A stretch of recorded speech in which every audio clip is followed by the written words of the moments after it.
Welcome. What I'll be showing you today is when you're using a Microsoft Word table, the sorts of things that can tend to go wrong. But first of all, I think you should have an understanding of what is the difference between should I create a table or should I actually be doing this work in columns. So first of all, if you're going to set up your information in a table, then the information that you put on the left hand side can be matched with the information that you have on the right. I'll just change this layout again. So if you want this information to line up, perfectly line up at the top, then you really want a table. Because when you create a column, so if I select this information and I change it to a column, I can't guarantee what will end up at the top, because if I type more information here, see, the more that I type, the more it wraps. So it's doing a wrapping instruction. I can of course force it to sit on the other side. So if I take that away. So let's say Mercury doesn't end up here. So if I take out a little bit more data here, Mercury ends up here, which is the heading, but I need the heading over onto the other side. So in that instance, because you're working with columns, you want a break. You want to force that information onto the other end, but it's not a section break, it's actually a column break. And that will force the information onto the other side. So that's deciding whether do I need a table or do I need a column. All right, so now with tables, the sorts of things that can go wrong in terms of widening your columns. So if we take a look at the far edge here, this is where we want our table to finish. If that's the case, but we want to adjust the widths of some of these columns, then you need to grab it from within the table. The line here within inside the table, that will keep your end positioning of the table where it needs to be. Now, if you decide to make this change, but not from this line inside here, you actually do it from the ruler. So when you click inside your table, you'll get a ruler that appears, and from the ruler you'll get these hashes. Those hashes actually line up with the table area. So if I was to move this one here, but from the table area, and you've got to be careful not to accidentally grab these paragraph markers. When you pull, see how it's changing the finishing position of the table?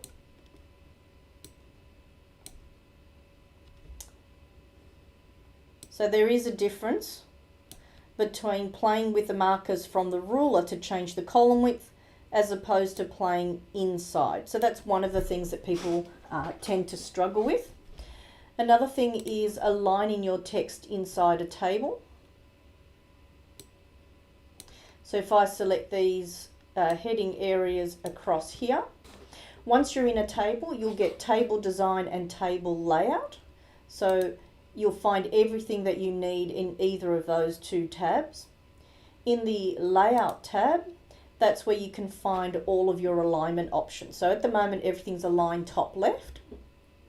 I might want to keep it at the top, but align it center. Or if I want it centered, but top to bottom, so horizontally and vertically, then you're using the alignment tools from here. So in this situation, what you might have is you might have some text going along here, but this information, you don't want it flush at the top. You actually want it to appear in the center of the width of the size of that row there. So in here you can keep on typing more information, but the right hand side will end up being aligned there. Another thing that you might do is change the page orientation from portrait to landscape.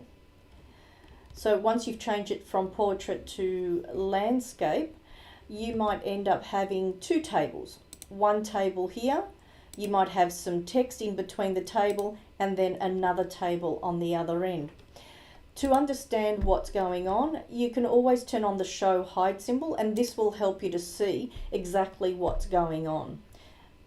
Because looking at this, you might think, oh, we've created a table in here but just not shown the grid lines for this section, and thinking it's the one entire table when in fact it's not. So when you click inside a table, you will always see on the top left this little marker here, which will allow you to select the entire table. You can see that this table here is actually wrapping and going, it's the one table, but it's going off onto the second column. So in this one here, what has been done is, if I click anywhere there, in the layout tab under column, you'll see that this has been set to 2 columns. And that's what's happening there. Because sometimes you might think, oh, this is one table, this is another table. What's going on? How do I get it in there? So just the column option, that'll tell you that there's 2 columns. If it's not showing, sometimes there's your file could become corrupt and therefore you can't actually see this. So you might go into more columns. And from here you can actually see, usually it highlights and select, but again, sometimes if your file is corrupt, it's actually not showing it correctly. But it is telling you that it's in 2 columns, and it's actually telling you the measurements on either side and the spacing in between that area as well. So that's how you can tell what's happening with that one. Another thing that people tend to struggle with is having these headings continue over onto a second page.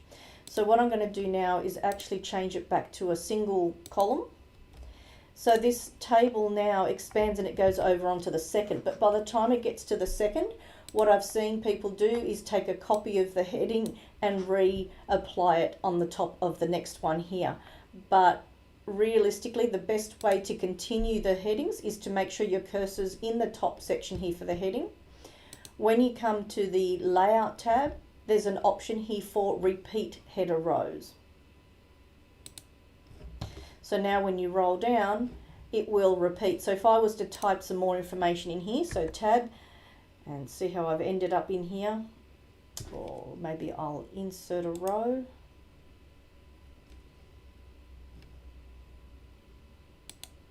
See how it's pushed it down, but it's kept the heading there.